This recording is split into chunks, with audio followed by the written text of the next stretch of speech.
I just realized I forgot to put the DraftKings pricing into my spreadsheet. Get that loaded up here. Always helpful. Actually, Fired in. all the information.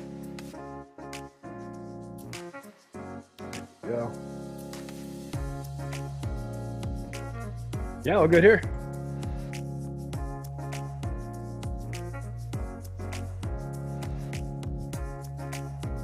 What's up, Awesemo? I'm PeteyMac with Terry Mac today. How we doing, Terry? Doing pretty good, Petey. How are you, man? It's first time we're getting together here on a show, but psyched to go through the baseball slate here with you. Yeah, first time ever for me. So I try to dress up, like first day at work. I haven't put on a suit in about 13 months now. So I was surprised it's not fitting all that snug. I think you're looking sharp. I didn't get the quarantine 15 somehow. I don't know how I avoided it. Yeah, definitely putting the rest of us to shame with how sharp you're looking this morning. This is just for one day. I like it. Don't worry. I mean, I just got to make a first impression. I'll have the tank top and the hairy arms out before you know it when we get this thing going for real as the summer goes on. As we get through the baseball grind, right? It was just, of course, one opening day. It's fun to see baseball back. I didn't have a very good day as far as the DFS went, but nice to watch, be in the mix. A little sweat here or there, but nothing too crazy. How'd you do? Yeah, I had a similar kind of a day. It wasn't great in the DFS results area. I had a ton of Kansas City Royals. That part of it went well, but just didn't put them together with the right stacks and the right pitchers and the right rosters. So had a similar kind of day, but man, I just love sitting there watching baseball all day. And I was watching baseball when I wasn't in this room talking about it. I was in the other room watching it basically all day long. So it was great. It's my favorite sport. I love getting back into it and talking through it. It reminded me how much fun it is to sit here and go through all these different games and everything. I was on 3 shows yesterday. This is my 4th baseball show in 24 hours, and I'm loving it. So totally psyched to be here.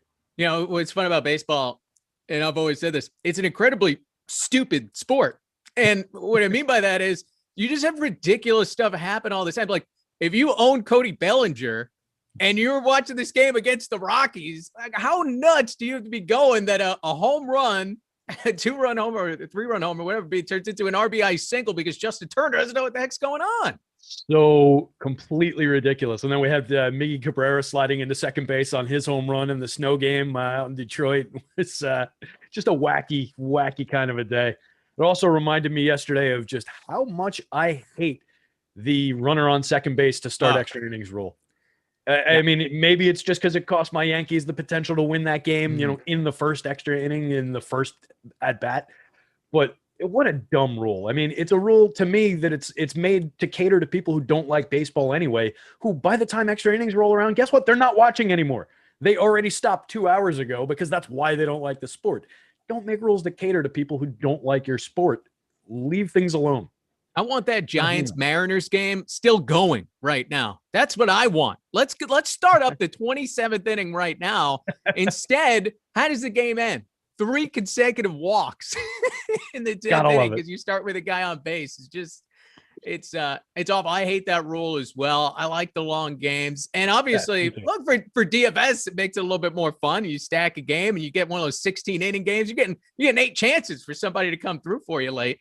Although it's not as fun when you're at the top, and then that late game goes. People keep getting extra opportunities. Very true. It was a good reminder too on just the differences in scoring between like this and basketball. It's sitting here grinding out the day, just waiting for the event-based stuff to happen, and an hour can go by and nothing in your score changes, and then all of a sudden you shoot up the standings because some guy hit a 3-run home run that you weren't paying attention to. Where basketball, you're gradually climbing. And then, just in the results side of things, too, you get a big spread in baseball because you're trying to capture so much variance if you're doing it right. But a lot of days you're going to fall pretty short. And baseball is a sport where most of the time we're going to be wrong. Most of the time the guys aren't going to get that hit. So it's a very frustrating DFS sport. It's a grind more than any of the other sports out there. But I had a few people asking me in Slack, like, day one of baseball, I usually put at least 50% of my lineups into the cash, and I totally busted today. Well, what am I doing wrong? It's probably nothing. Maybe something. We'll get to that. We'll try and help you figure it out. But it's baseball, man. It's just how it goes. Chris Owings is the MVP of baseball after one day. All right. I mean, that's all you need to know. It's small sample size. It takes a long time for everything to kind of even out a little bit, including when you're playing these things. But I know re-experiencing yesterday, just when I can't watch the games, I'm at the playground monitoring my MLB at bat, waiting to see which team is going to launch out and have 10 runs. And I had a lot of Dodgers, like a lot of people yesterday. I'm sitting there waiting who's going to be the team. And then all of a sudden the Rangers are putting up a 5 spot. I'm like, where the heck did this come from? The Rangers Royals becomes the game that you had to be in on. Yeah. We talked about the Royals. I was happy about that one. We brought them up on shows. I wrote them up in a column yesterday. They were, I think, third on both sites on Alex's top stacks tool. So we hammered that one. We were on that one pretty good.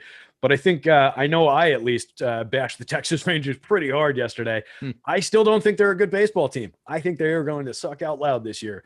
They got on top of my call yesterday. They got on top of the Royals a little bit. My guy Brad Keller, who I talked up as a soft contact and keep the ball on the ground type specialist, not going to hit many home runs. They didn't, but they did knock, I think, like 12 hits and chased him fairly early. So not exactly a great start for him. And that's just the nature of the sport. We're going to see that a lot this year. So, yeah, that was a fun and unexpected, interesting little one on getting started in the day. And that's the other one with baseball. You get a guy like Keller on your roster and your negative points right off the bat. Your day can end pretty quickly, depending on how you're set up. But to reintroduce things, again, I'm PeteyMac, Terry McBride with you. A little bit of me. This is my first time doing a show on Awesemo. Long time radio, TV personality. Spent the last 16 years covering Major League Baseball from, I guess, more of a traditional angle. But I did a radio show in New York, and in 2014, DraftKings became a sponsor.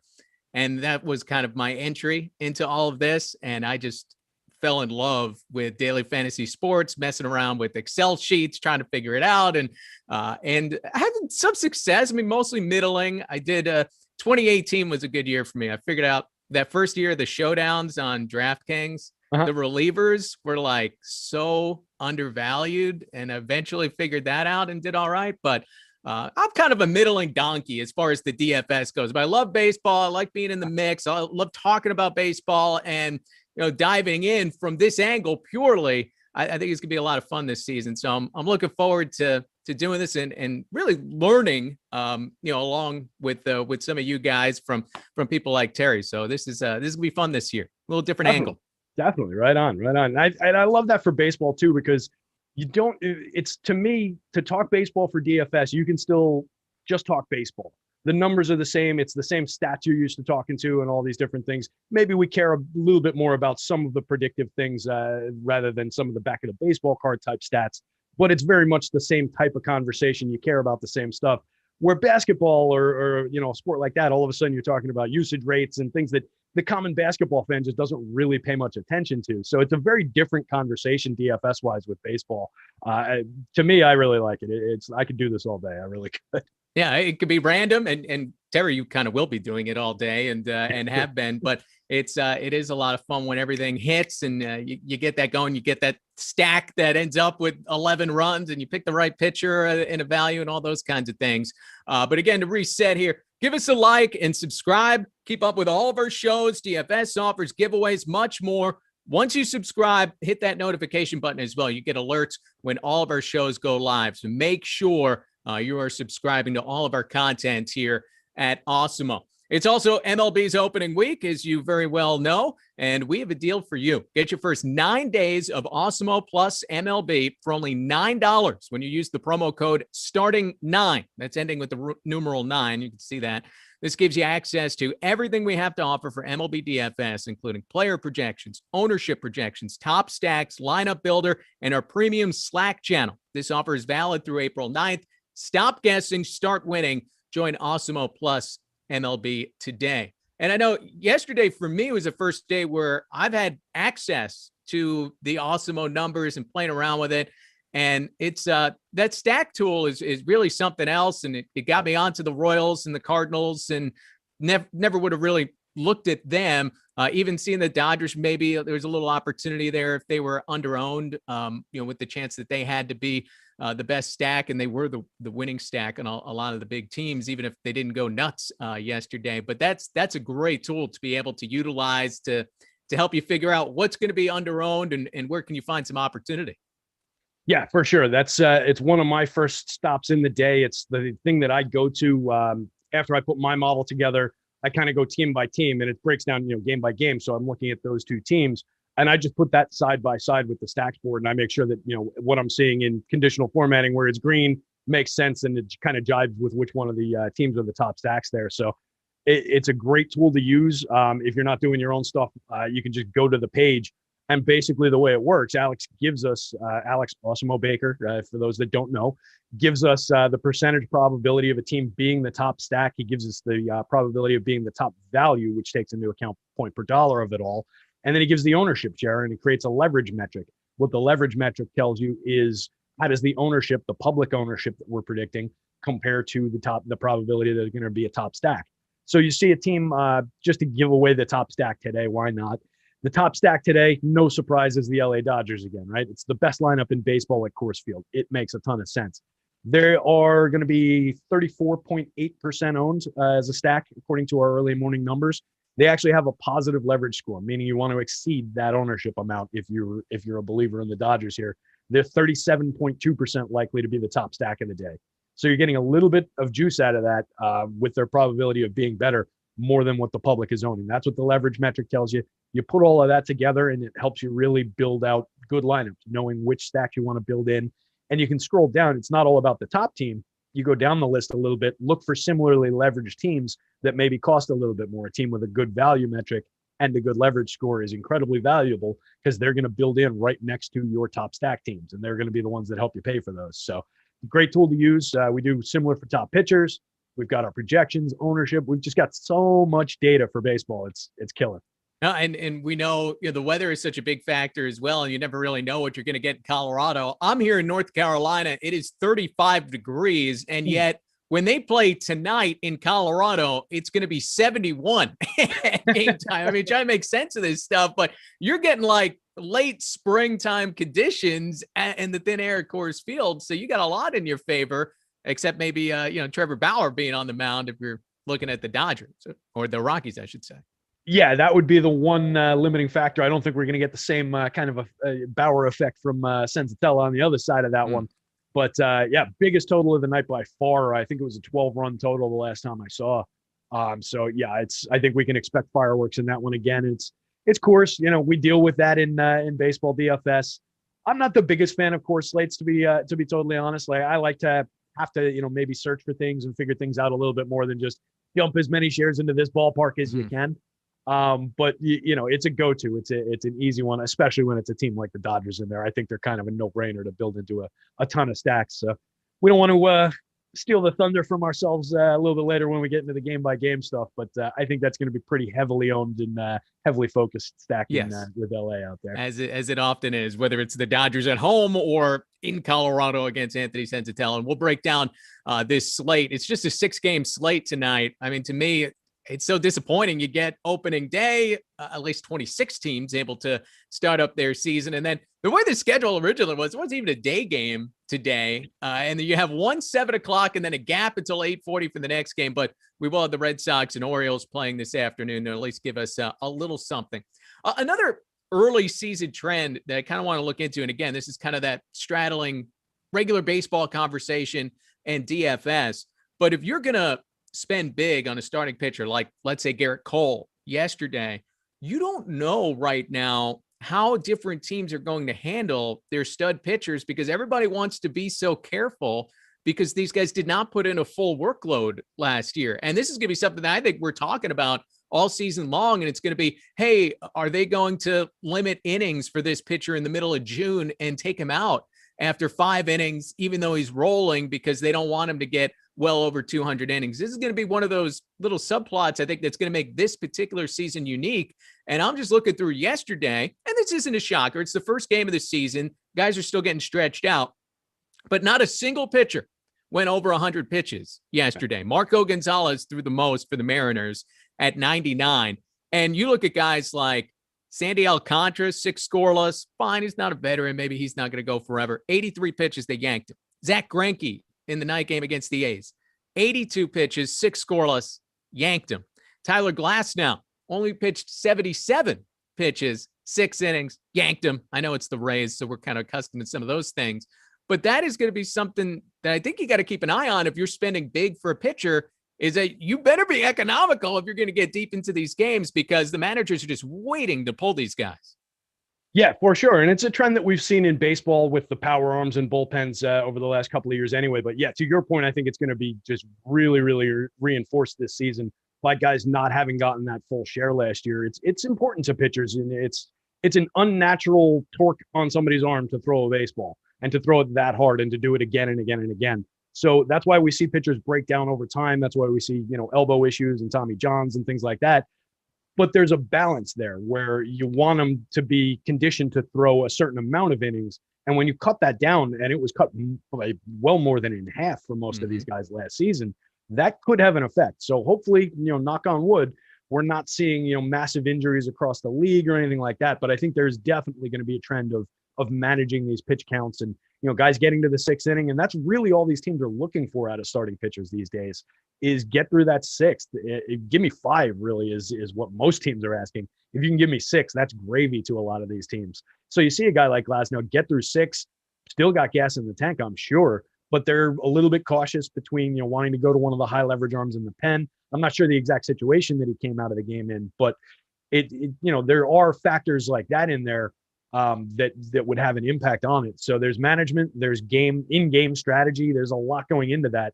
The best we can hope for, particularly when we're paying through the nose for some of these starters, is give me an efficient 6-inning outing and get them that quality start bonus, and then hope the team hangs on for a win, hope they're ahead and all of that, because we're going to these bullpens a lot. And on the late show last night, Gunn brought up a lot of the bullpen rankings, and I think that was pretty sharp of him on particularly a 3-game slate. And I think it's something that we're going to have to pay attention to this year. What are the arms coming out of the pen? Are the hitters going to be facing weaker arms after the starter comes out, or are they going to be facing, some fireballers who are just going to sit them down for 3 innings? So it's going to be an important factor too. And another piece of the puzzle along the lines of the missed time last year is there was no minor league baseball last year. A lot of these guys were in, side camps and things like that. But a lot of guys just, it was a year off from game action for a lot of the minor leaguers. So some of the kids who have come up, and then some of the kids who are in the minors now and will potentially come up later on, and veterans who, would have used that conditioning to maybe round back into form, get back into the game. Guys like Josh Bard, who, closed out for Colorado last night after being out of the game for 8 years. It's just a weird situation for a lot of players. So it's going to be an interesting year to watch from that perspective for sure. What else would you say maybe you learned yesterday? First day of baseball, back in the mix. Anything that you said, I'm going to have to use this going forward or make note of this? Mostly just, taking notes on what teams are doing, how the lineups are constructed, how they rolled things out like that. So a little bit on the baseball side of things, and then just kind of reinforcing on the DFS side, what I want to look for. We're looking for stacks. We're looking for, if you're building in one-offs, you want to build in those more likely one-offs, but look for the lower owned guys.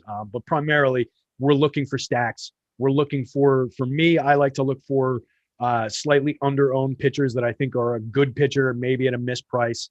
And then I'll take what I get of the crop of aces. Like on a day like yesterday, we just had an embarrassment of riches in terms of pitching. There were so many aces to choose from.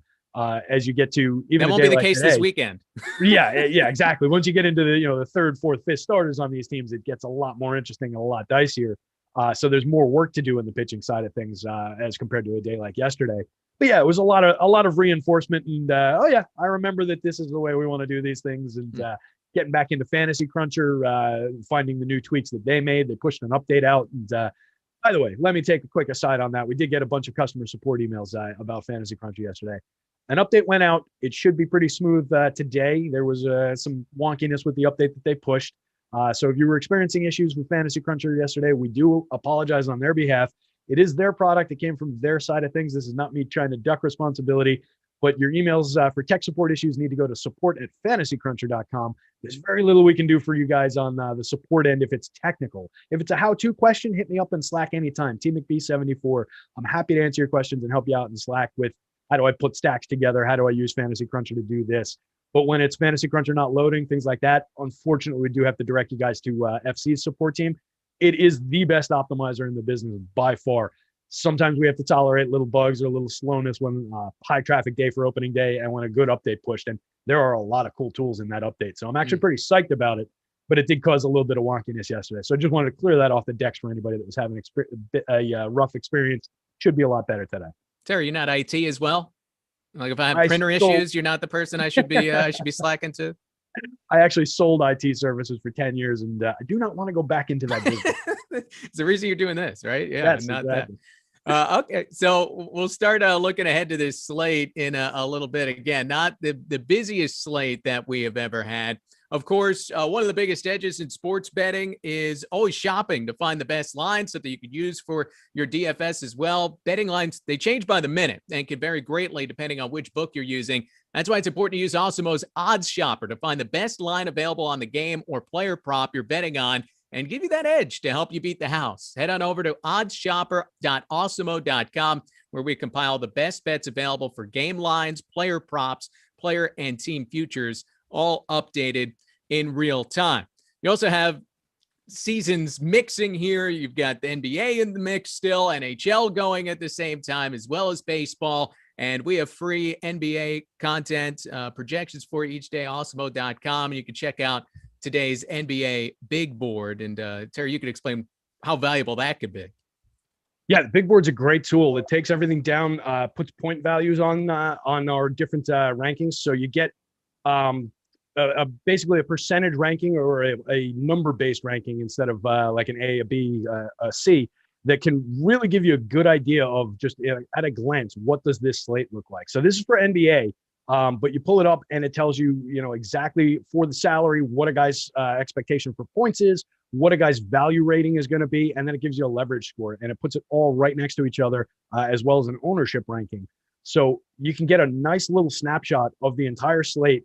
There's color coding for conditional formatting on the points in the value chart, so you can sort things and just really look for the key plays of the day in a hurry. So it's a great tool if you're hand building, if you're coming up, crashing into lock and you need to replace your placeholder and build a lineup real quick by hand. It's a great tool to get a feel for the slate before you start running crunches. It's just really valuable. It's something that I like to use in conjunction with our Boom Bust tool. Put those side by side, and you've got the picture of the entire slate just laid out for you. So it's a really valuable tool, and putting something like that out in the industry for free should help a lot of people today. Yeah, tonight's a night where you can double dip. As we mentioned, you just had the 7:00 baseball game. So if you're playing NBA as well, we'll have the tip-off coming up for you at 3 Eastern here on Awesemo's YouTube channel. NHL show coming up at 2 Eastern, and also another baseball live before lock at 4 Eastern. That's what we have coming up later today. Also, check out our first ever NBA Top Shot giveaway pinned on at Awesemo_com. Thanks to our guy News God, we're offering up a Jonas Valanciunas Top Shot for one lucky winner. Just complete the steps listed on that tweet in order to be eligible there. Where are we getting the baseball Top Shot? You think that ever happens? I hope so. It would be fun. I think baseball is kind of a natural for it. Maybe not the immediate everyday ground ball to the shortstop kind of plays, but we've got home runs and bat flips and everything. I think those are naturals. Diving catches in the outfield seem pretty natural to me. So I hope so, and I hope to get in early on it. I was early for us in the NBA one, but I wasn't like last year early like some of these guys who were making $25 million flipping NBA URLs essentially. I just got my first pack. I'm in. Nice. So I'm like the very late arrival where, hey, I got to be in on the trend, see what's going on here, find out what the deal is. It's so hard to get a pack, and now they're finally made it available for the schlubs like me to actually get one. Finally get lucky with the numbers or not have to have that luck. All right, let's start to look at the slate here. So as we mentioned, there is a day game just kind of off by itself, Baltimore, Boston. We can just kind of blow through this one. I always love opening day, Fenway Park. They had the rain out yesterday. We'll see if anybody throws a pizza at somebody. I guess that was like 15 years ago now, but one of the classic, I don't know if it was Patriots Day or opening day, but one of those classic Fenway Park moments. But Baltimore, Boston going at it. You got John Means, Nathan Eovaldi making the start because Eduardo Rodriguez is going to start the season on the injured list. Anything jump out to you about this game on its own little island during the day? A taster, a little appetizer for what's happening on this Friday. Yeah, just pulling up John Means in the old StatCast here. I think that you can attack him with those Red Sox bats pretty efficiently. Remembering what my board looked like yesterday on my custom home run model, I had a number of Red Sox up near the top of the home run model. Don't think very much of Means overall as a pitcher. Last season, In 2020, he was gave up 35th percentile in barrel rate, 48th percentile hard hit rate, 52nd percentile in exit velo. So around league average in the hard hit and the exit velo, but giving up, a lot of good contact. A lot of guys getting the barrel on the ball. And the Red Sox just have a lot of power in that lineup. So guys like Rafael Devers were springing to the top of the lineup there. Eovaldi on the other side of things turned himself into a somewhat effective pitcher over the last couple of years. He's still, to me, a little bit unreliable overall, but I think you can go there, in terms of through the course of the season. We're not going to have to worry about it on a showdown slate, but I think he's, on the right slate, going to be somewhat effective for us. But again, another guy last season struggled with giving up good contact on a lot of his pitches, 28th percentile in barrel rate, 19th percentile in exit velo, and 32nd in hard hit. So when guys are putting the bat on the ball, they're hitting it pretty well with the meaty part of the bat and getting good contact against him. So I think the Orioles side of things, guys like Anthony Santander was popping up a little bit for me yesterday. Ryan Mountcastle, second year for him after, small cup of coffee last season. So I think there are bats pretty much on both sides of this one. If you're playing the showdown slate, I would maybe look to the Orioles as a a lot more people are probably thinking, let me put some Red Sox guys at captain. So maybe you grab a guy like Mountcastle, who's not the first name in a lot of people's minds, pop him into your captain spot, or a guy like Santander. I expect Santander is going to have a little bit more ownership. And let me actually pull up the lineups while I'm talking about this and make sure these guys are playing today, which would be a good idea. Yeah, you got Santander in there. Yeah, so that makes sense. Michael Franco's now on the Orioles. That jumps out at you. That's right. Yeah. So Michael Franco would be another good one. Of course, there it is. And Trey Mancini coming back too after sitting out last season. So top of that lineup is decent. 1 through 4. Austin Hayes might be a little bit sneaky at 6, and then you mentioned Michael Franco at 7. Definitely like the pop in his bat, and they brought him into to hit some dingers for them. So I could get behind stacking some of the Orioles as more of an offbeat. But I think if I'm betting on this game, I'm betting on the Red Sox side of things. I think that's where more of your power is going to come from. I just think a lot more people DFS wise are going to be on that. And look, we know data is king, but there are a couple things that you want to try to eyeball a little bit. I would say 2 guys that I would want to watch and kind of get a feel for, and I always end up falling back on the projections anyway. But Nathan Eovaldi, like if he's healthy, that arm is jumping, he's striking guys out, but he's had a lot of arm problems over the years. So we haven't seen him at 100% all that often. And then the other guy is JD Martinez, who was just flat out awful last season. And we know how good JD Martinez can be. Yeah, Martinez was he was interesting coming into last year. He was a guy that there were a couple underlying metrics with his hard hit and his launch angle that were a little bit concerning going into last season. And then they threw the weird change about guys not being able to view their in-game at bats. And apparently that was super important to him. Well, he also shut it down during the shutdown. Like he didn't do anything. He said in spring training, he was just totally unprepared to play baseball last year. So beyond just the replay stuff, if you're sitting on the couch eating munchies every day and not hitting the batting cage, you're not going to be a very good Major League Baseball player, no matter how talented you are. So you're saying the Yankees aren't going to be calling me? At almost 42 years old? Yeah, that missed call my window. Might be a little overdue now, Terry. I think so. I think Martinez is super interesting for those reasons. Just throughout this season, it's going to be really interesting to see what happens with him. I think there is probably a little something to the in-game viewing of the at-bats and making adjustments and everything. A lot of that might also just have been in his head, right? I can't make these adjustments now, so therefore I can't hit anymore. We don't know how much is real, how much is just in a guy's head, and it doesn't ultimately matter. But it'll be interesting to see how he comes back from that. And then Eovaldi, 28.3% combined called and swinging strike rate last season. 13% swinging strike rate, up from 10.6. The called strikes were down, but that makes sense. It was about the same percentage points that just shifted. The call plus swinging was right about the same. Both the last 2 years, it's up over what his career numbers were. So he's improved his ability to throw strikes, which is translated in the numbers. But like I said, he's a guy who's somewhat unreliable in the health department. Just not one of my favorite pitchers to go to in the league. Tend to think he'd be more effective as a one of these hybrid reliever types just overall. But Sox need him to be a reliable starter for them. Big time, especially again with Eduardo Rodriguez out at least to start up this season. If you're just joining, PeteyMac, Terry McBride with you as we look ahead to this MLB slate on a Friday. Usually we have a full Friday, 15 games. Everybody's in on it. Not really the case on this Friday after opening day. They tend to give that day off afterwards in case there are rainouts, as it was the case for the Red Sox and the Orioles. But give us a like, subscribe, so you can keep up with all of our shows, DFS offers, giveaways, everything else we got going on here. And once you do subscribe, make sure to hit that notification button so you get alerts when all of our shows go live. And again, MLB opening week is here.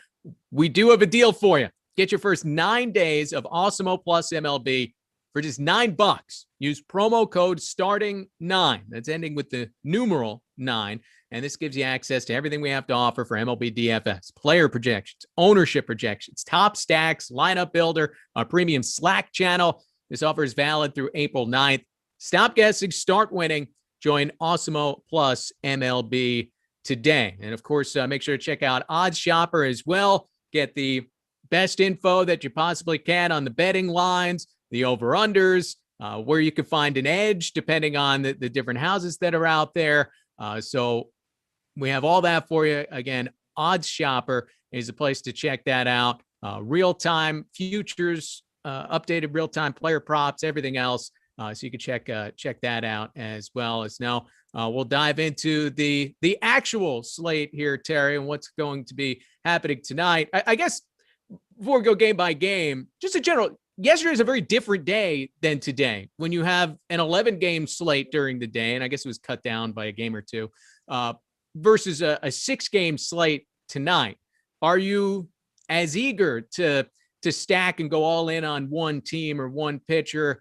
Are you more likely to maybe take a batter or two against your starting pitcher, especially as we were talking about with starting pitchers going, only 5-6 innings to start out the season? What changes for you with the way this stack sets up versus, say, yesterday? So 6 games, I'll probably have some stacks that are more highly owned, some concentration on some of the best stacks. And then within that, looking to get different with which hitters I'm using, which combinations of hitters I'm using, and then which pitchers I'm putting those with, which second stacks I'm combining it with. But generally, I am still definitely looking to stack, for the most part, stacking 2 teams, putting them together, whether that's, I'm primarily a FanDuel player. So whether that's a 4-4 or a 4-3 with a one-off, I'm open to both of those constructions, but I don't do too much, astray from normal process for a 6-gamer. If we get down to like a 3-gamer, like we had on the late slate last night, then I'll get into, allowing a couple hitters to come back against the starter. I would probably cap it at 2. If you grab 2 correlated hitters, you're hoping they don't do too much damage to your starter, and then they get to the bullpen. It's just a way to differentiate on a short slate. And we talked about that a little bit last night. On a 6-gamer, I think we're close enough to a full set of action that we don't really need to go that route. But it definitely would spread out my ownership distribution in different ways than on a big slate last night, like yesterday, where I think I touched like 19 different teams in my primary stack, and then something like I think like a dozen in the second stack. So it was a little bit more focused in the short stack where it was 3. I ran primarily 4 3s yesterday, and then the 4s were out to a bunch of different teams. So I like to grab a wide spread of the slate, get a bunch of different players. Baseball's very variant and very event-based, so you want to try and get to as many different groups of correlated hitters as you can. So we're using a lot of the same teams, a lot of the same groups, but in different combinations, and then spreading that out as much as possible. Well, if today's going to be like yesterday, you won't want to touch a whole lot of those Marlins and Rays batters. Did a whole lot of nothing in a 1-0 game. Obviously, Glasnow and Alcantara shoved there. Austin Meadows hit a home run in the 8th inning to provide all of the scoring. So, look, it's the Rays. I know it's hard to trust what they're going to do pitching-wise. Even Glasnow, as we mentioned, getting pulled relatively early when you look at the pitch count. But Ryan Yarbrough, you got to pay for him a little bit. He's 8,300 on DraftKings, but he's not a guy who's just an opener. Went as deep as 7+ innings last year. Is he someone that'll be on your radar, considering he's going up against Miami lineup that didn't score a single run yesterday? Yeah, I think 83 is a lot of freight to pay for Ryan Yarbrough. He's a good pitcher in general. Last season, 55 innings, 18.8% strikeout rate. You'd like to see a higher strikeout rate from a guy at that price. He was 20.8% the year before in 141 innings in that hybrid. Sometimes he starts, sometimes he's a long man, kind of a role. Allowed 5 home runs in 55 innings last season, 29.4% combined called and swinging strike rate. 13% of that was swinging. So decent little swinging strike rate. Very good soft contact pitcher, inducing soft contact, 22.8%.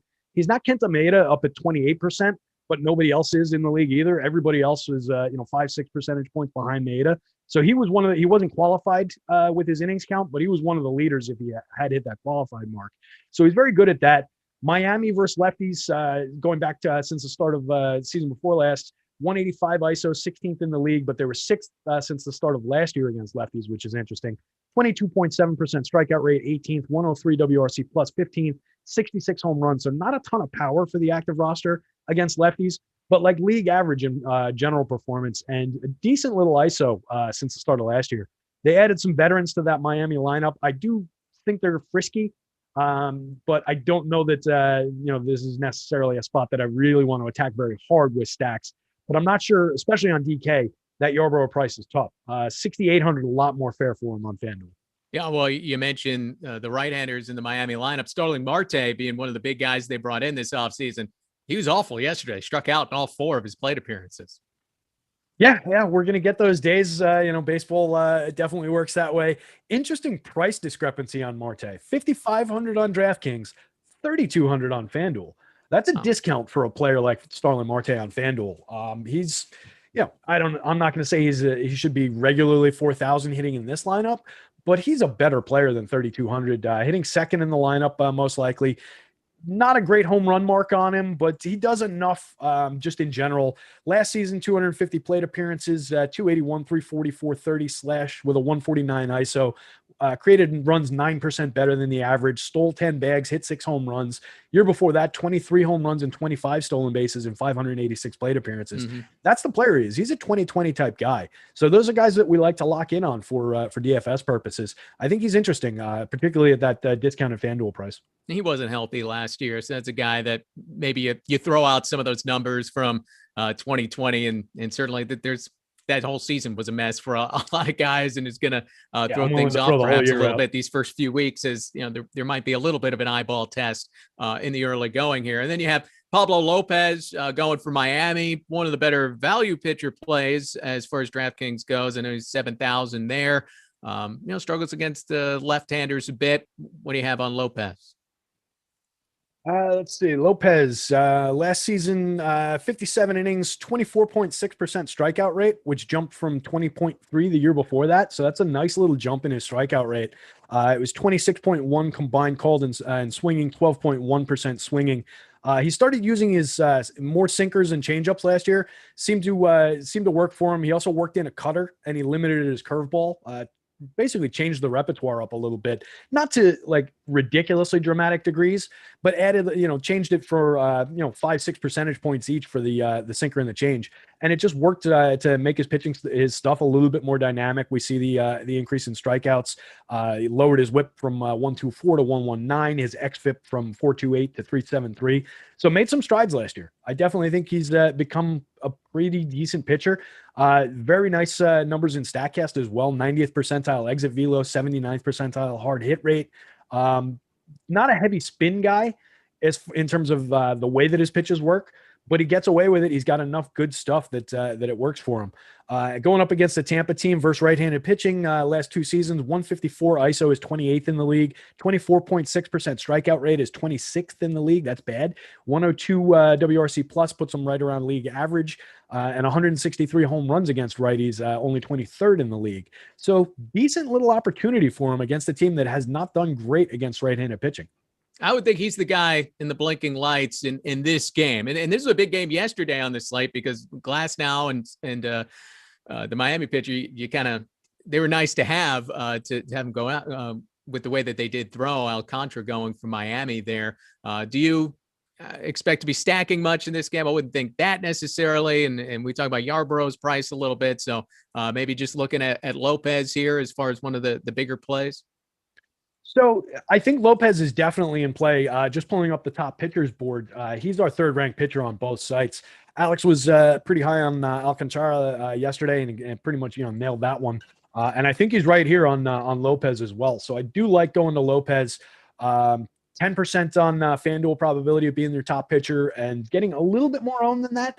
And then on the DK slate, he is, as far as in terms of being the top two pitchers, because we care about two pitchers over there, similar kind of a story. He's ranked third, getting owned a little bit more than his probability, but I do like him, and I think I'm going to roster him probably like around the field. But it probably makes sense since he's getting that much ownership, and he's not, the two guys above him are Trevor Bauer and Blake Snell. He's not those guys. So I think if he's going to be as heavily owned as this indicates, it probably makes sense to throw a few Rays stacks at him. They're a team that I do like, despite the numbers against righties. I think there are enough bats in there that you can do it. So I would throw a few Rays stacks at them. It's not something I would go overboard with, but I don't expect them to be a dramatically owned stack. I'm just pulling up they're one of the bottom stacks, both in terms of the ranking, which is bad, and in terms of ownership, which is good. So I think I can be a little contrarian on the Rays just to attack a heavily owned pitcher there, but it's not something I would go nuts with. And then completely opposite game. You talk about what we would expect probably to be a low scoring game in Florida. And then what might be fireworks again in Colorado as the Dodgers take on the Rockies. Now, one thing with the Dodgers over the years is if you took one of their position players like a Jock Peterson, let's say, you always had to be a little nervous as far as how deep into the game he was actually going to play before he got taken out. But yesterday, everybody went around the lineup multiple times. The only guys that were taken out were Lux and the catcher Austin Barnes, and they both still got 4 plate appearances yesterday. We have to see how it plays out over a longer period of time, but maybe there aren't a million switches that Dave Roberts has the ability to make now with Enrique Hernandez in Boston and Jock Peterson now at the Cubs. Yeah, he lost one of his dynamic guys in Enrique Hernandez, and then he lost his big-time platoon guy that he always had to worry about just not being able to hit lefties in Jock Peterson. So hopefully it calms him down. It is still Dave Roberts. I still think he finds ways to frustrate us and make weird changes and everything. But yeah, hopefully it does calm him down a little bit in that regard. And this is just a murderer's row type of a lineup for the Dodgers, particularly when they're playing in Coors Field. So, guys, it's a no-brainer. Fire away on the Dodgers, particularly going up against Antonio Senzatella. Not a very good pitcher. One of the best lineups in baseball going against him in the best hitting park in baseball. Sometimes it's just easy. It might not come through, but this is by far your best bet for offense. Senzatella last season, 12 starts, 73 innings, 13.5% strikeout rate. That's terrible. 5.9% walk rate is all right. 4.82 xFIP, 1.21 whip. He's just not a good pitcher. Nothing like pitching to contact at Coors. Exactly. Not the park you want to do that in. And people think, about Coors a lot of the time. They think, oh, it's just, home runs, thin air and everything. Coors is a huge field and it's got weird dimensions too. So doubles and triples play very well there. And you see a lot of that there as well. So it's not all about home runs. So yeah, pitching to contact in that ballpark against a lineup like this is a recipe for trouble. Dodgers, the ball carries well. The outfilders don't run any faster, even with how big it is out. I mean, so you have more singles that drop in. The whole thing is just a mess and plays to the offense in so many different ways. The breaking pitches don't move as much. I mean, it's Coors Field. We know how valuable it can be, but there's so many different reasons for it. I mean, the Rockies haven't figured out Coors Field. They've been playing there forever, 20 years now. Right. Yeah. Yeah. Herman Marquez is like the only guy who knows at least kind of maybe how to pitch there. Going to that point, actually, Trevor Bauer, as dominant as he is, I'm curious to see what happens with his arsenal. He's a tinkerer of a pitcher, a guy who really likes to, zero in on exactly how many of each pitch that he likes to throw. From what I saw, one start in Coors in his career, pitched to 19 hitters, 19 plate appearances, gave up 5 hits, only struck out 4 runs, 5 walks. Ouch. Kind of a vertical movement guy, and we know that Coors wreaks havoc on that. So it's going to be interesting to see what happens to him here. He is a superstar of a pitcher in general. 36% strikeout rate last year, up from 27.8 the year before. Just a dominant guy. So I have no problem going to Trevor Bauer in most situations. But for me, in Coors Field, I'm a little concerned about it. I think it makes sense to roster him. He is still the top pitcher on Alex's board on both sites, but he's very expensive. Going in Coors Field, it's a little bit of a challenge for him. That said, the Rockies lineup, not super impressive against righties last 2 seasons, 174 ISO, 19th, 23.5% strikeout rate, 18th, 81 WRC plus, puts him 19% below league average, next to last in baseball over the last 2 years, and 25th in hitting home runs. So that's for the active roster. That's taking Nolan Arenado out of the equation, of course. But that's concerning for that lineup. So I don't think I would go to many Rocky stacks. I do think that Trevor Bauer has got an opportunity to strike out a ton of these guys. It's just going to be interesting to see how he handles the stadium. And as we talked about, for all these pitchers the first time around, the ceiling just isn't as high as it is in June. You're not getting a complete game from Trevor Bauer tonight. I'll guarantee you that will not happen. So you're looking at really a maximum 7 innings. And chances are you're not going that far. You're probably going to be cautious if you're Dave Roberts with your pitcher at Coors Field, at the thin air, especially the first time out, even if it isn't 20 degrees tonight. For instance, Clayton Kershaw only threw 77 pitches yesterday, and I know he wasn't terribly effective at the end of that outing and probably played into it, but you're not going to get 40 points out of Trevor Bauer tonight pitching at Coors Field. So you're paying up without having that high ceiling. You're just hoping you don't get the disastrous start like a Keller yesterday. Yeah, exactly. And there's definitely value in going. He's by far the best talented pitcher on the slate. You put him next to Blake Snell. He's better than Blake Snell, I think, at this point. And then everyone else on this slate is at least a tier down. I expect big things from Jesus Luzardo over the course of his career, but he isn't there yet. And everyone else is like a B- type of a pitcher. So that's why it makes sense. That's why Bauer's ranked at the top of the board, but we do have that Coors concern.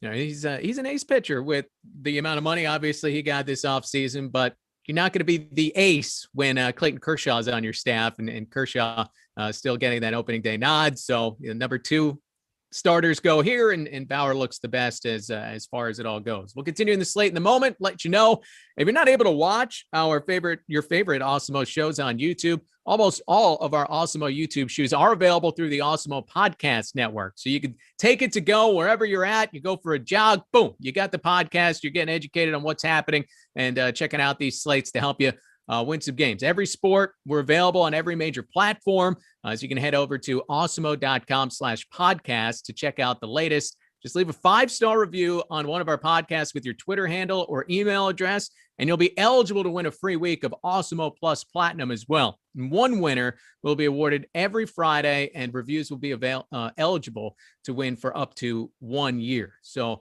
make sure you do that. Hammer those 5 stars. Give a follow at Awesemo MLB while you are at it as well. And then on the slate tonight, you have another hour until we get to the next game, and that'll be 9:38 start time. Not sure why exactly it's so exact, but the White Sox taking on the Angels. The Angels able to come from behind last night to win 4-3, kind of a nondescript game as far as DFS goes. But Dallas Keuchel going for Chicago, Andrew Heaney for the Angels. And I think the White Sox are always a team that you have to at least consider stacking with how loaded this lineup has been. They were one of the most fun teams to watch all of last year. Yeah, for sure. Really like this White Sox team. Went to them a lot last season and did pretty well with it, and willing to go right back there.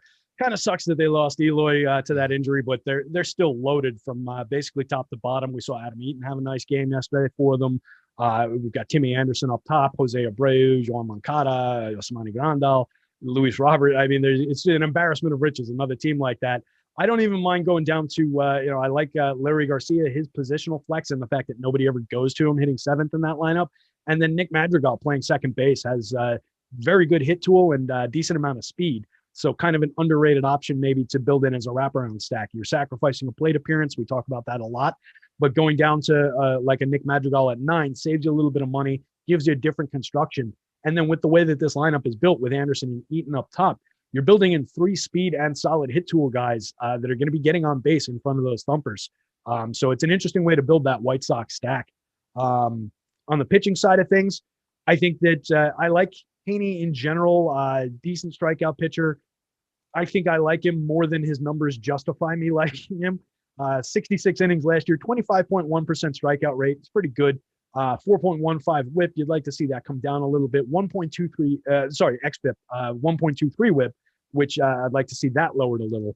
27.5% combined swinging strike rate and called strike rate, 12.3 of it swinging. Pretty good at inducing swinging strikes. 39% ground balls, 36.7% hard hit rate, with a 12.3% home run to fly ball rate, which was his career low. But he still has a little bit of an issue giving up the long ball. So I think these White Sox could definitely get to him. Look to some of those power bats. I like Jose Abreu. Here is the leader in my home run model for the White Sox today. And the Angels will be going up against the left-hander Dallas Keuchel. Nothing spectacular. Veteran pitcher, has been around the game. He's probably in that crafty lefty category at this point in his career. And you do have some righty pop on this Angels team. Yeah, and definitely some fearsome righty pop for sure. I mean, one of the probably the best player of his generation in Mike Trout. That's an obvious name that jumps out for everybody. I don't need to tell you guys about him. But Anthony Rindon is right behind him, third baseman, superstar caliber hitter. Last season, 286, 418, 497, 9 home runs and 232 plate appearances. Year before for the Nationals, 34 home runs and 646 plate appearances with a 412 on base, 598 slugging. Just excellent player. Justin Upton had a nice little game last night. I do not expect much from him for the season.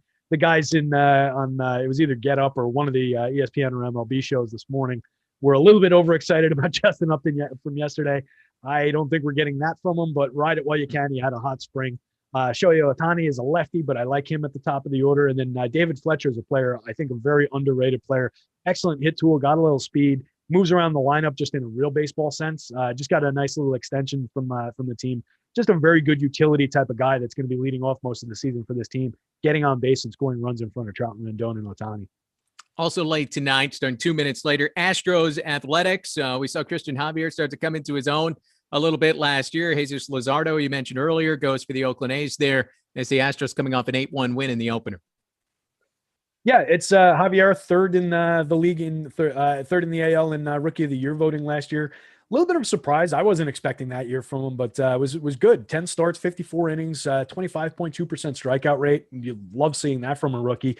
4.86 xFIP. Again, it's a rookie. That's definitely a number that you want to see come down over time. But I think he's got the talent to get there. 0.99 whip is excellent. Allowed 11 home runs in 54 innings, which is concerning. It's a 1.82 home run per 9, 15.3% home run to fly ball.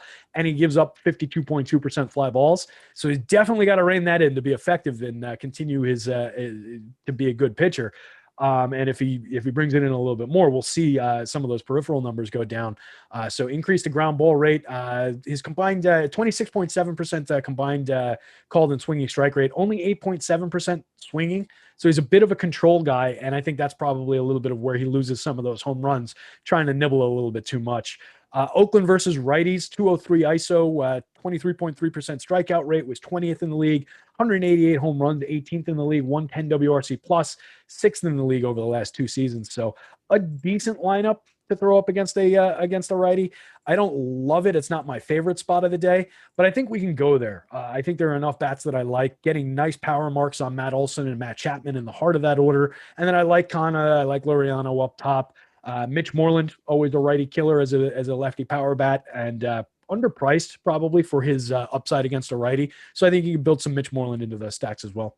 And a lot of familiarity between these two teams as well. They see each other all the time. And then you have the Giants Mariners coming up. Then it's another late start, 10:10 Eastern time. A lot of runs in this game, as it turned out yesterday. Not that Kevin Gausman wasn't a good start for you. 15 runs total a night ago in that game. What do you make of the Giants Mariners here? I do like Johnny Cueto tonight as a nice little value pick, and he's always a blast to watch. I mean, you're going to take a guy, you want to watch him a little bit and seeing what he come up with after another offseason. Different windups and deliveries. I enjoy watching Johnny Cueto. I wish him well. I don't know that I'm going to be rostering him that much. 9 home runs in 63 innings last season, 13.8% home run to fly ball, which is actually down from a disastrous 23.1% the year before and kind of more in line with his career norms. So at least he got that in line. But 63 innings, 20.2% strikeout rate, 9.4% walk rate with a 4.78 xFIP and a 1.37 whip. This is not somebody I'm willing to forgive on those numbers like I was with the rookie. Year before that, only 16 innings pitched, so we got to rule that out. But was over those 16 innings was even worse than those numbers. But it's a small sample in general, but he's kind of aged up as a pitcher at this point. Was giving up a decent amount of hard hit, not striking guys out last season, walking too many guys. It's a bit of a question mark. Seattle against righties, 176 ISO and a league worst 26.2% strikeout rate over the last 2 seasons. That's what you want to buy into if you're buying Johnny Cueto tonight. So that's what we're riding. 6,600 on FanDuel, 72 on DK. I think he plays better as an SP2 on DK for 7,200 than your SP1 on FanDuel, where you're just banking all your money, even though you're saving money on him on FanDuel. So give him to me as an SP2 on DK more. On the Mariners side, Kikuchi only allowed 3 home runs in 47 innings last season, 52% ground ball rate. He added a cutter out of nowhere and threw it 40% of the time. Didn't throw it a single time the year before. Year before last, 161 innings, 16.1% strikeout rate. Last season, 47 innings, 24.2% strikeout rate. Made a massive difference in his numbers. 3.78 xFIP compared to a 5.71 year before. Just totally changed the dynamics of who he is as a pitcher. San Francisco against lefties, over 2 years, the sample isn't quite as good. They're 26 in ISO, 3rd in strikeout rate, which is excellent. League average in WRC plus and below average in home runs. But looking at just last year, 223 ISO, 2nd in the league, 20.4% strikeout, 4th in the league, 127 WRC plus as a team, 2nd in the league against lefties to the Detroit Tigers of all teams. 33 home runs against lefties last year, was 1st in baseball. So they had a very good year last year against lefties. Could be a challenging start for Kikuchi here. Get to some of those Giants bats. I think they can come through for us again. And they turned back the clock last night. You had Buster Posey and Evan Longoria hitting homers. Pablo Sandoval is hitting a home run off the bench for the Atlanta Braves yesterday. So, I guess not Longoria, but a big day for some of those 2012 World Series guys still for sure. hanging around the game. Miguel Cabrera hit the first home run of the season across Major League Baseball. So, maybe you don't want the old guys in August when it's getting hot, but hey, they're fresh right now. They're feeling good in the late 30s. All right, one more game. Play while you can get them. Yeah, get him while you can. One more game to hit the D-backs and the Padres. Merrill Kelly, Blake Snell. If you're not going to go with Trevor Bauer, Blake Snell is probably where you're looking. Yeah, for sure. There were 1-2 on the starting pitchers board. It makes a ton of sense. We talked about it. They're by far the most talented pitchers on this slate. My projections bear out the same thing that Alex's are. Really like Snell. 11 starts last season, 50 innings, 31% strikeout rate. Season before that, 107 innings, 33% strikeout rate. xFIP came down from a 3.32 in 2019 to a 3.06. Just pitching really well, figured things out. 10 home runs allowed in 50 innings last season, which is a 29.4% home run to fly ball rate. That's a massive career outlier for him. It's double his previous career high. And he was still very effective in all the numbers. So if we get some home runs are a little bit wonky too, they're a little unpredictable, a little noisy in stats. So if we see that come back down, I think he's just going to be stellar this year for these Padres. Good signing for them. Really, really like the acquisition. And I think he can carve up this Arizona lineup against lefties. 8th in home runs the last 2 years, 12th in ISO, 21% strikeout rate is 7th. So they've performed well, but I just think he's talented enough that he can get up on top of some of these hitters. And I think there are not a lot of heavy strikeout rate guys, but down toward the bottom of the lineup, once you get to Carson Kelly is in the 20s, David Peralta is in the 20s. So you get, league averages type strikeout guys, and then you get the pitcher spot. I think Snell has a setup to succeed here, even against a team that handles lefties reasonably well. The Diamondbacks, maybe I'm just a little bit down on them as a team overall. It's not a team I would look to for stacks. Definitely fire away on the Padres against Merrill Kelly. Last season, 31 innings, 23.2% strikeout rate, 3.95 xFIP. You like to see that, but he allowed 5 home runs in those 31 innings. It's a 1.44 homer per 9, 15.2% home run to fly ball rate. Gave up 43.3% hard contact, so gives up a good amount of hard contact. That's 30th percentile in the league, 11th percentile in barrel. So guys are getting the right part of the bat on the ball. I just think this Padres lineup is too good and should put up a nice score and probably roll Merrill Kelly here. So definitely not going to be getting to too much Kelly. If you wanted him as a total oddball dart throw as an SP2 on DK, you're really taking your life in your hands there, but he's not at the bottom of the starters board. So I guess you could justify it by that. But yeah, that's about all I have to say in the plus of Merrill Kelly side of things. I like the Padres side of this one a lot better. Maybe we get Fernando Tatis Jr. going a little bit. Wasn't great on opening day. A nifty slide into first base where you see the athleticism and what he brings to a game. But yeah, not a whole lot of big fantasy points yesterday. So We made it through the full slate here, Nice. Terry. And I know I got one question. Yes, the suit up top, but it's quarantine. I'm comfortable, man. I got sweatpants underneath. I mean, it's total we were about fraud. to see boxers or something, man. Oh, well, yeah. Lucky, I know we're on the internet, so anything kind of goes, but we got to be a little careful with that kind of thing. But yeah, no, you got to keep it a little comfortable. I'm sweating now. I mean, now I'm like, I'm going tank top next time, keeping it chill. I like it. I got to make a good first impression, but that's What do you have, like a little NBA draft liner in there? What's that? Looks like a little style on the liner. Yeah, you got to have a little bit, Nice, a little little something shine. going. I mean, this is pretty plain Jane, but yeah, no, I don't. I got to bust out the old suits, and then you get the big boxy ones. It looks like the NBA draft from 20 years ago when you start watching those things. But yeah, no, this is a little conservative. You got to keep it chill. Hope it lasts a little while. Good stuff. I love it. Well, I hope you guys had fun on the show. Terry, phenomenal stuff. I'm PeteyMac. It's a pleasure to be in the mix here at Awesemo. Looking forward to it. And next up, remember, 2:00 Eastern time, the NHL show is coming your way. Adios.